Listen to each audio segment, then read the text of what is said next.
Que bom, queridos, que nós podemos orar e rogar as bênçãos do Senhor sobre as nossas vidas. Estamos iniciando mais um ano. E é aquele período onde nós fazemos planos, nós criamos metas, vamos traçar aquilo que nós queremos. Se eu perguntasse para você, o que você deseja para 2022? Vamos ser mais profundos. Se você, parando para analisar o seu coração, esses desejos que você tem, o que eles revelam a respeito de você? O que os seus planos, os seus desejos, os seus sonhos, eles revelam a respeito do seu caráter? Frequentemente, nós somos seduzidos por motivações que não estão, muitas vezes, de acordo com a vontade de Deus.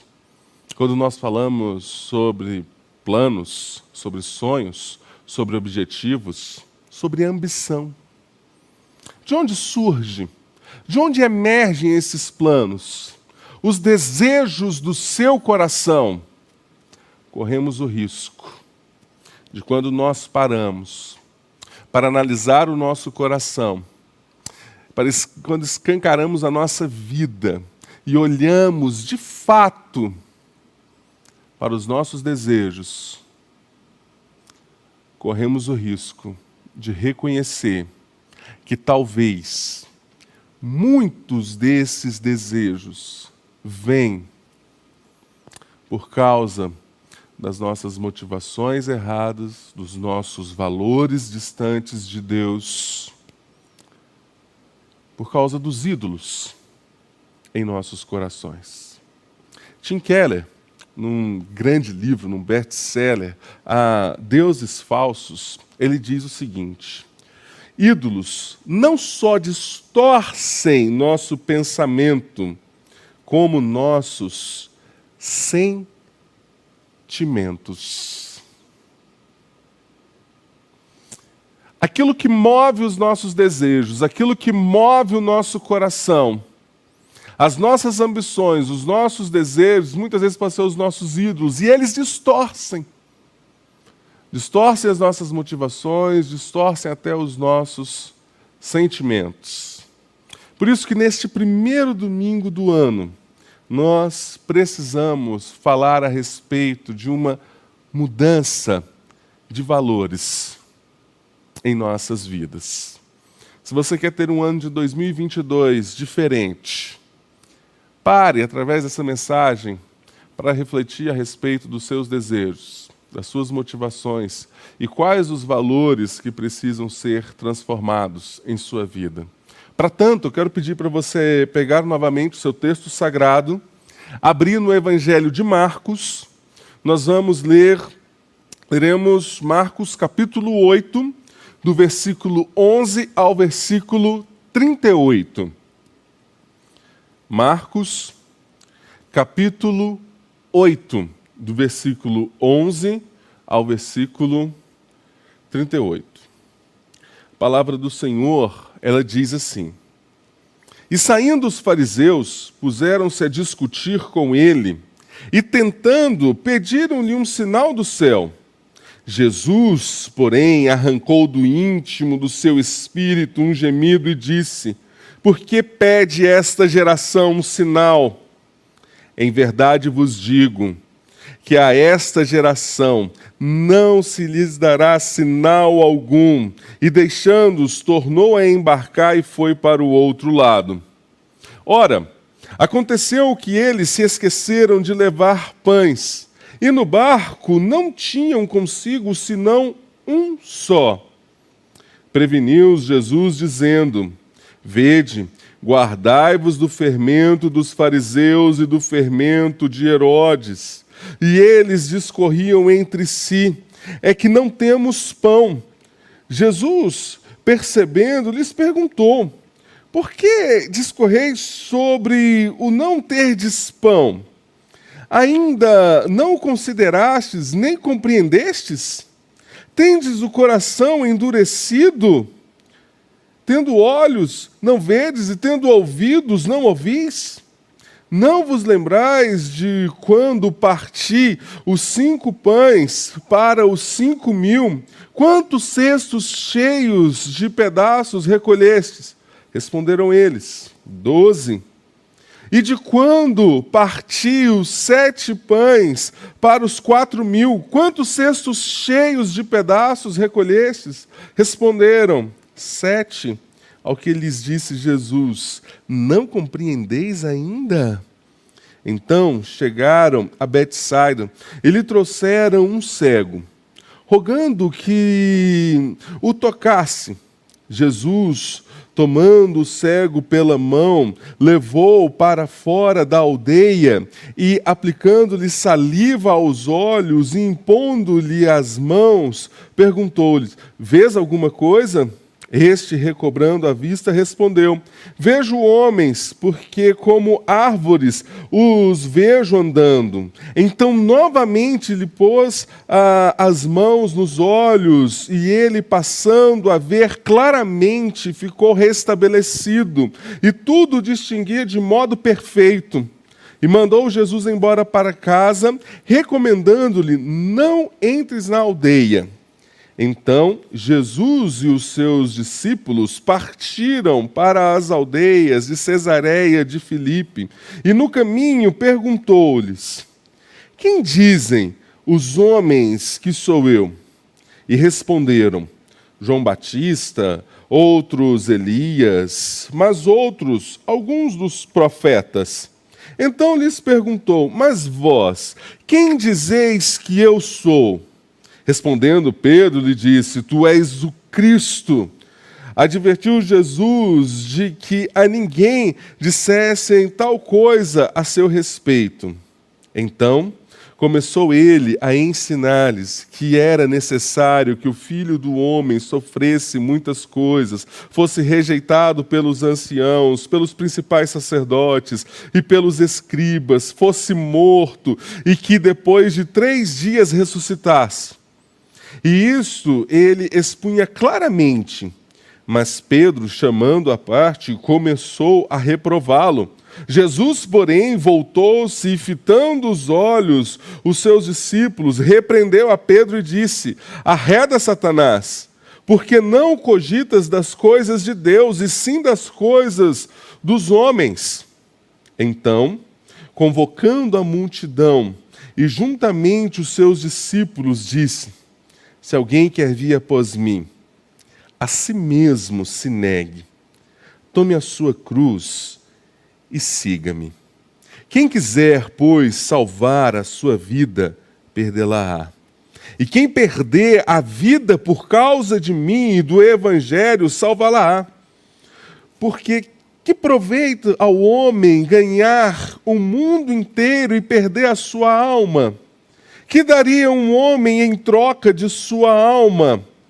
Porque qualquer que nesta geração adúltera e pecadora se envergonhar de mim e das minhas palavras, também o Filho do Homem se envergonhará dele, quando vier na glória de seu Pai com os santos anjos. Senhor, carecemos, ó Pai, da ação do Teu Santo Espírito, para que possamos compreender a beleza e a profundidade da Sua palavra. Que o Senhor fale aos nossos corações. Em nome de Jesus. Amém. No contexto de Marcos, capítulo 8, Jesus operava muitos milagres, e o que nós vemos nesse capítulo também é a segunda multiplicação de pães e peixes. E as pessoas que estavam com ele, que estavam com Jesus, estavam com fome, porque provavelmente estava em um lugar deserto. Mas as pessoas que estavam com Jesus eram provavelmente pessoas rejeitadas. rejeitadas pelos mestres judeus, rejeitadas por suas culturas, e estavam em busca de um mestre. Estavam em busca de alguém que pudesse trazer um norte e conduzir a vida deles. O que nós vemos no versículo 2 desse capítulo é que Jesus ele teve compaixão dessas pessoas que eram rejeitadas. Mas no meio dessas pessoas nós tínhamos dois grupos. Dois grupos que os seus valores não estavam em acordo com a vontade de Deus, com aquilo que Deus estava fazendo.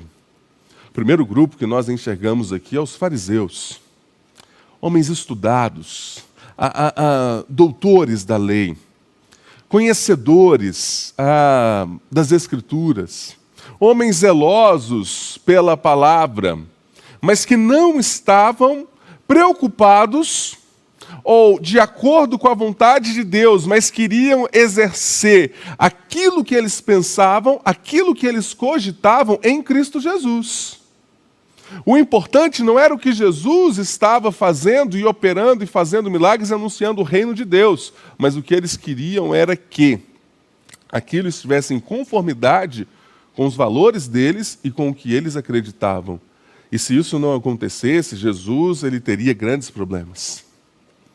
O outro grupo que não compreendeu ainda, que está aprendendo a respeito dos valores do reino de Deus, é os próprios discípulos, que estavam caminhando com Jesus, que estavam vivendo com Jesus, mas que em algum momento Jesus questiona eles, perguntando: vocês não estão entendendo? Vocês não compreenderam ainda o que eu estou fazendo aqui? E a discussão deles parece que revela muito a respeito do desejo do coração deles, da falta. E o que aquela falta estava gerando naquele momento. E o que aquela falta estava produzindo naquele momento. Eu comecei essa mensagem fazendo uma pergunta. Quais são os seus desejos para 2022? Dentro deste grupo, o desejo de um grupo era que Jesus se enquadrasse em um modelo. Naquilo que eles conheciam, naquilo que eles tinham em mente, naquilo que eles queriam. No outro grupo, por conta da falta de algo que eles pensavam que tinham a falta de algo, estava motivando este grupo a uma discussão, levando este grupo a uma motivação errada. Os valores desses grupos estavam em desacordo com aquilo que Jesus estava fazendo. Mas o que Jesus ele faz com os seus discípulos, não com a multidão, não com os fariseus, mas com os discípulos, é trazer uma mudança de valores. Por isso, em primeiro lugar, quando nós olhamos para esse texto, nós aprendemos que Jesus não está comprometido com valores terrenos. Veja do versículo 11 ao versículo 13. E saindo os fariseus, puseram-se a discutir com ele e tentando, pediram-lhe um sinal do céu. Jesus, porém, arrancou do íntimo do seu espírito um gemido e disse: por que pede esta geração um sinal? Em verdade vos digo que a esta geração não se lhe dará sinal algum. E deixando-se, tornou a embarcar e foi para o outro lado. Algo que estava acontecendo aqui era: os fariseus não podiam negar a autoridade e a popularidade de Jesus. A autoridade no seu falar, a autoridade na sua vida, a autoridade em operar milagres. E por conta disso, a sua popularidade. E o que esses homens fazem com Jesus é um um teste, tentando. E aqui essa palavra é fazer uma experiência como um teste, com o propósito de apurar sua qualidade, ou o que ele pensa, ou como ele se comportará. Era isso que esses homens queriam fazer. Ver, de fato, quem era Jesus, o que ele pensa, quem ele é, o que ele faz e o porquê ele faz de fato. Esses homens queriam saber quais eram os valores de Jesus. Mas eles queriam que esses valores fossem compatíveis com os valores deles, com o que eles queriam, com o que eles achavam que era o certo. Por isso, eles estavam fazendo uma experiência com Jesus e eles pediram um sinal como uma previsão, uma adivinhação, um sinal assim, um sinal apocalíptico, ou um sinal de uma vitória assim militarista, de que ele viria, se levantaria como rei e ele derrotaria os inimigos, porque ele é o Filho de Deus. Mas Jesus, ele não está comprometido com os valores terrenos, por isso, ele do seu íntimo, ele responde que não vai haver mais nenhum sinal. Porque quantos sinais Jesus já havia entregue a esses homens, mas o problema não era ter um sinal. O problema não era se Jesus ia deixar um sinal ou não, mas o problema é o coração desses homens, um coração endurecido. E aqui o texto, em Mateus capítulo 16, versículo de 1 a 4, também vai falar a respeito desta geração má e uma geração adúltera. Jesus não está comprometido com os valores terrenos. Jesus não está comprometido com o que você pensa a respeito dele. Ou, Jesus não está comprometido em como você deseja enquadrá-lo. Mas Jesus está comprometido em expandir, em estabelecer o seu reino. Simplesmente, sabe o que Jesus fez? Jesus deixou. Virou as costas, falou para eles, não vai ter sinal. E foi para o outro lado. Porque Jesus não estava comprometido com a forma de pensar desses homens. De coração duro. Jesus está comprometido em falar a respeito do seu reino.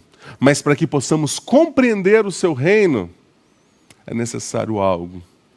Arrependimento do nosso coração.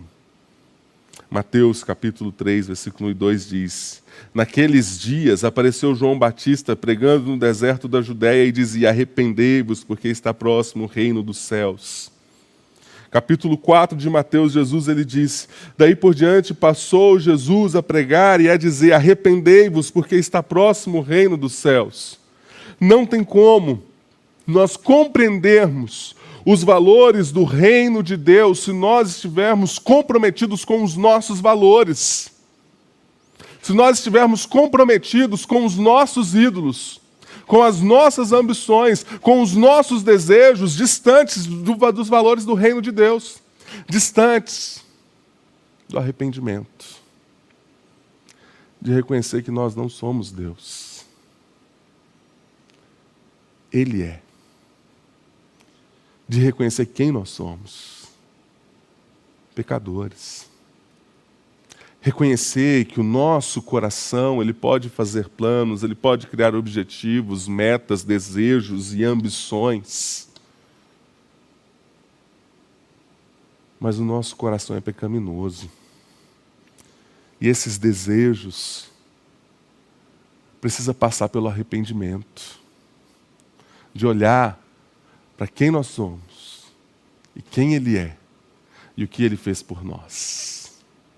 Pagou um alto preço por nossas vidas, para que os nossos valores possam ser transformados, para que nós possamos nos arrepender dos nossos valores egoístas, das nossas ambições egoístas, dos nossos desejos distantes dos valores do reino de Deus e passarmos a viver de forma diferente. E em segundo lugar, Jesus está comprometido em nos ensinar. Do versículo 14 ao versículo 26, vamos parte por parte. Versículo 14. Ora, aconteceu que eles se esqueceram de levar pães, e no barco não tinham consigo senão um só. No início, eles tinham 7 pães e Jesus multiplicou para 4.000. Agora, era senão um só ali. Sabe o que aconteceu? Os discípulos não entendiam, de fato, o que eles precisavam. Que no barco havia o suficiente para a vida deles. E Jesus usa este momento para poder ensinar a vida desses discípulos. E passa a perguntar: de onde vem este desejo? Por que vocês estão discutindo? Eles precisam de um único pão. Mas o que estava no barco não era o pão do alimento, mas era o pão da vida, como registrado em João capítulo 6, versículo 35. E veja o versículo 15. Preveniu Jesus dizendo: vede, guardai-vos do fermento dos fariseus e do fermento de Herodes. E eles discorriam entre si: é que não temos pão. Eles tinham o pão da vida, aquele que multiplicava os pães. Mas Jesus olha para eles e diz: cuidado com o fermento. E aqui o fermento é uma metáfora da corrupção intelectual e moral do coração do homem. Fala a respeito da nossa tendência a estar distante de Deus. Ele vai falar: cuidado com o fermento dos fariseus, cuidado com a hipocrisia. Vocês estão caminhando comigo, vocês estão vendo o que eu posso fazer de noite, vocês são os meus discípulos. E vocês ainda não estão vendo. Cuidado com o fermento de Herodes, cuidado com o sistema deste mundo, com aquilo que governa e direciona as nossas vidas. E eles, o texto diz que eles ainda continuavam a discutir. E o versículo 17, Jesus, percebendo, lhes perguntou: por que discorreis sobre não terdes pão? Ainda não considerastes, nem compreendestes? Tendes o coração endurecido? E esta é uma pergunta muito dura. Uma pergunta muito difícil. Porque, sinceramente, se fosse eu fazendo essa pergunta, seria em um grau de insatisfação. Porque Jesus está caminhando com esses. Porque essa pergunta remete a uma condição espiritual. A uma condição espiritual onde a nossa vida ainda é conduzida pelos valores terrenos. O que Jesus está perguntando para eles: os valores de vocês são terrenos? Aquilo que conduz a vida de vocês são os valores terrenos? E é por isso que o coração de vocês ele ainda está endurecido? E o texto continua do versículo 18 a 21. Tendo olhos não vedes, e tendo ouvidos não ouvis. Não vos lembreis de quando partiu os 5 pães para os 5.000, quantos cestos cheios de pedaços recolhestes? Responderam eles: 12. E de quando partiu 7 pães para os 4.000, quantos cestos cheios de pedaços recolhestes? Responderam: 7. Ao que lhes disse Jesus: vocês não compreendem. Tendo olhos e não vedes, e tendo ouvidos e não ouvis. Isso que Jesus está falando é usado muitas vezes no Antigo Testamento para falar a respeito do povo de Deus que caminha distante do seu Deus, que está em um caminho perigoso. E Jesus está perguntando: vocês não lembram? Vocês não compreendem ainda. Sabe por quê, queridos? Porque muitas vezes as bênçãos que recebemos de Deus em nossa vida, elas também são passageiras. Porque nós achamos que as bênçãos que Deus ele nos dá, ou que Ele não dá, e Ele cuida das nossas vidas da mesma forma, e Ele nos ensina da mesma forma. E muitas vezes nós achamos que as bênçãos que Deus nos dá é para um momento específico. E quando nós passamos por um outro momento, nós não lembramos daquilo que Deus já fez lá atrás, daquilo que Deus já realizou, daquilo que Deus já operou. E talvez vocês passem por um momento desse, de onde você não lembra daquilo que Deus fez na sua vida. Mas eu olho para a palavra de Deus, que fala a respeito da grandiosidade deste Deus, da grandeza, da glória insondável deste Deus. Porque as bênçãos de Deus para as nossas vidas não são para um momento específico, mas falam para a eternidade, mas fala para todo sempre, porque demonstra para nós quem Ele é, o que Ele sempre foi, um Deus fiel.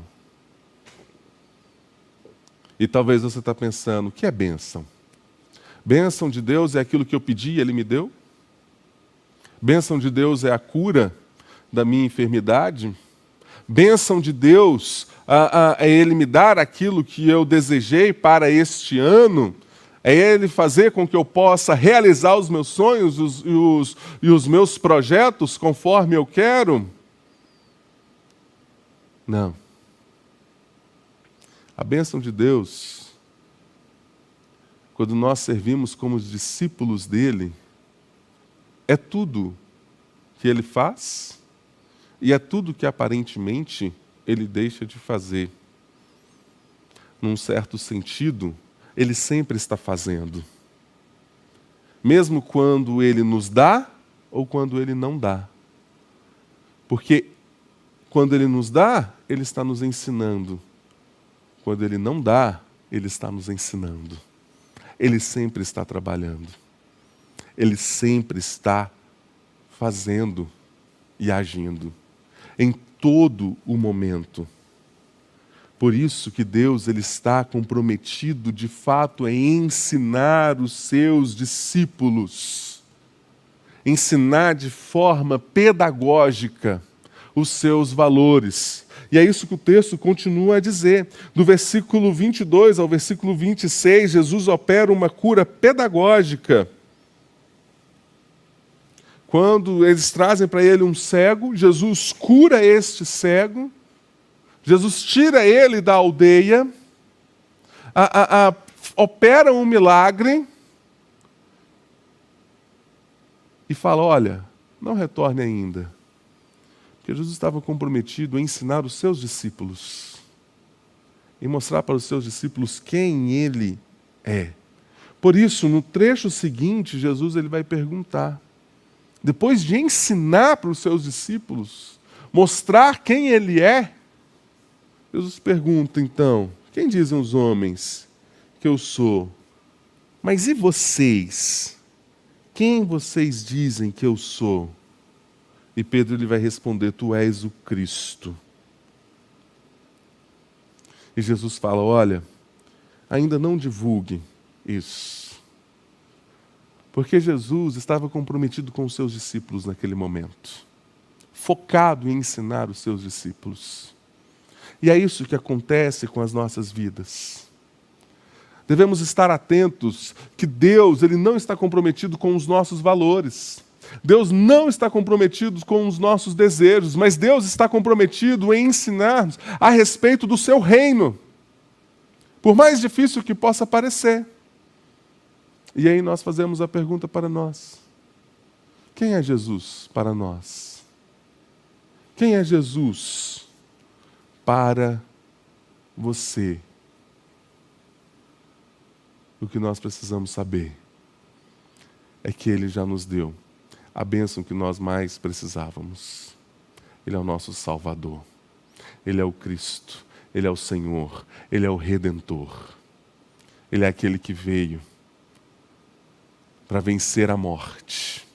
Aquele que morreu, ressuscitou e venceu, está sentado à direita de Deus Pai. E por causa da sua graça e do seu amor, nós somos justificados e alcançados. E o nosso status da nossa vida é transformado de escravos do pecado para filhos e discípulos. E o mestre está comprometido em ensinar o discípulo. A nossa caminhada com Jesus, ela é comprometida em aprendermos a respeito dos valores. Não é em adquirir, mas é em ser ensinado e viver o que aprendemos com Ele.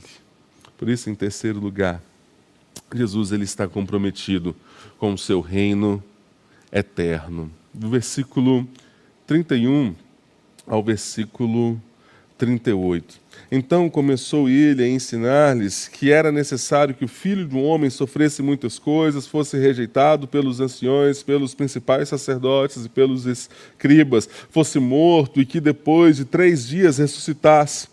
E isso lhe expunha claramente, mas Pedro, chamando à parte, começou a reprová-lo. Jesus, porém, voltou-se e, fitando os olhos, os seus discípulos, repreendeu a Pedro e disse: arreda, Satanás, porque não cogita das coisas de Deus, e sim das coisas do homem. Jesus estava falando que ele veio para cumprir as profecias, aquilo que já foi dito a respeito dele. Aquilo que todo o Antigo Testamento aponta para ele, o que aconteceria com ele, que ele seria rejeitado, transpassado, moído pelas nossas dores, pelas nossas iniquidades. Mas Pedro ainda estava comprometido com os valores terrenos. Pedro estava aprendendo ainda. Ele chega para Jesus e fala: não dessa forma, nós vamos estar com você, nós vamos te proteger, isso não vai ser dessa forma. E Jesus olha para Pedro e diz: não, porque Jesus não está comprometido com aquilo que é terreno, Jesus está comprometido com aquilo que é eterno. Por isso o texto continua e ele chama a multidão e juntamente com os seus discípulos ele diz: se alguém quer vir após mim, a si mesmo se negue, tome a sua cruz e siga-me. Quem quiser, pois, salvar a sua vida, perdê-la-á. E quem perder a vida por causa de mim e do Evangelho, salvá-la-á. Que proveito ao homem ganhar o mundo inteiro e perder a sua alma? Que daria um homem em troca de sua alma? Porque qualquer que nesta geração adúltera e pecaminosa se envergonhar de mim e das minhas palavras, também o Filho do Homem se envergonhará dele, quando vier na glória do seu Pai com os santos anjos. O nosso compromisso não deve estar com aquilo que é terreno, mas com aquilo que é eterno. Se alguém, Jesus chama a multidão e pergunta: se alguém quer vir após mim, Jesus está colocando um pré-requisito para caminhar com Ele. E para Pedro ele diz, se para Pedro ele diz arreda, para quem quer ser discípulo de Jesus, ele diz, para quem quer vir comigo. O que ele está dizendo é: olha, Pedro, se você quer vir comigo, é o nosso compromisso com aquilo que é eterno. Há alguns anos atrás, houve uma grande campanha nos Estados Unidos com o título Before I Die. E quem surgiu essa campanha foi Candy Cheng, perguntando o que as pessoas queriam fazer ou ser antes de morrer. O que elas desejam. antes de partir. E a respeito disso, ela fala: nessa era de crescentes distrações, é fundamental encontrar meios de manter o foco e lembrar que a vida é breve e frágil. Somos sempre desencorajados a falar ou mesmo pensar sobre a morte, mas compreendi que a preparação para a morte é uma das coisas que mais podem nos fortalecer, traz clareza para a nossa vida. Me lembro de quando li a biografia de Steve Jobs, e ele fala a respeito disso, de como pensar a respeito da brevidade da vida e da morte o fazia focar naquilo que de fato é importante. Jesus ele vai perguntar: qual o proveito da vida de um homem que ganhou o mundo inteiro e perdeu a sua alma?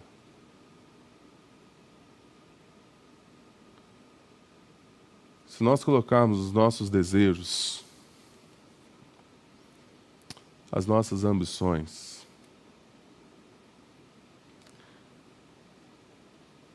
diante da brevidade da vida, você está ganhando o quê? Perdendo a sua vida e ganhando o mundo inteiro? Ou talvez perdendo algumas coisas terrenas, mas vivendo os valores da eternidade. Por isso que Jesus ensina para eles: é necessário que o Filho do Homem sofresse muitas coisas, que fosse rejeitado, que fosse transpassado, mas ele deixa uma promessa, mas que depois do terceiro dia ele ressuscitasse. Jesus nasceu, morreu, ressuscitou e está reinando para todo sempre. Ele não está comprometido com aquilo que com as nossas ambições passageiras, mas em nos ensinar a respeito dos valores que aponta para a eternidade com Ele. Que nós possamos, nesse primeiro domingo do ano, pensar a respeito dos nossos desejos, das nossas ambições. De onde eles vêm? Para onde eles estão nos levando? E, se for necessário, arrependermos diante do Senhor. O que você pode levar para este ano? Quero deixar 3 coisas. Deus é o Senhor soberano sobre nós, e Ele não está comprometido com os valores terrenos. Aprenda os valores de Jesus caminhando com Ele diariamente. Mude os seus valores e olhe para o que Deus tem preparado para você. Que Deus te abençoe. Vamos orar.